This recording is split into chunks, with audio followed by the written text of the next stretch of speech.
श्रीमद् भागवत को अक्सर भागवत गीता समझ लिया जाता है क्योंकि भगवत और भागवत दोनों शब्द एक ही जैसे ही सुनाई देते हैं, लेकिन इस दोनों में बहुत बड़ा अंतर होता है। दोनों ग्रंथ वेद व्यास द्वारा लिखे गए हैं। हालांकि भगवत गीता श्रीमद् भागवत का एक महत्वपूर्ण हिस्सा है, लेकिन दोनों ग्रंथ पूरी तरह से अलग हैं।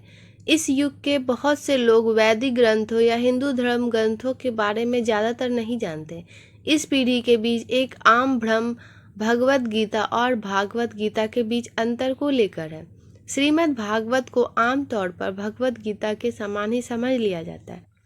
श्रीमद् भागवत को हिंदू धर्म के 18 पुराणों में से एक भागवत पुराणों के नाम से जाना जाता है। भागवत गीता यह 700 श्लोकों का एक संक्षिप्त ग्रंथ है जो महाभारत के भीष्म पर्व का हिस्सा है।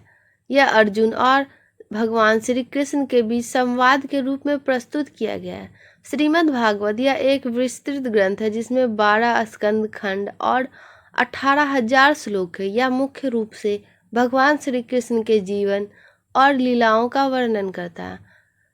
तो इसका उद्देश्य क्या है? भगवान कहते हैं कि भगवत गीता का मुख्य उद्देश्य जीवन के नैतिक और दार्शनिक पहलुओं को समझाना है। इसमें कर्म, भक्ति, ज्ञान और योग के विभिन्न मार्गों का वर्णन है। श्रीमद् भागवत यह भगवान श्री कृष्ण की भक्ति और उनके चमत्कार पर केंद्रित है। इनमें भक्ति, योग और भगवान की लीलाओं का गहन विवरण है।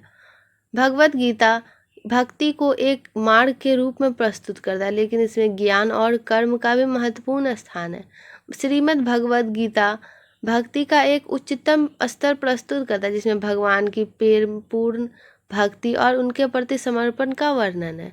दोस्तों, अगर आपको हमारी वीडियो थोड़ी सी भी पसंद आए तो प्लीज़ वीडियो को लाइक करें, चैनल को सब्सक्राइब करें।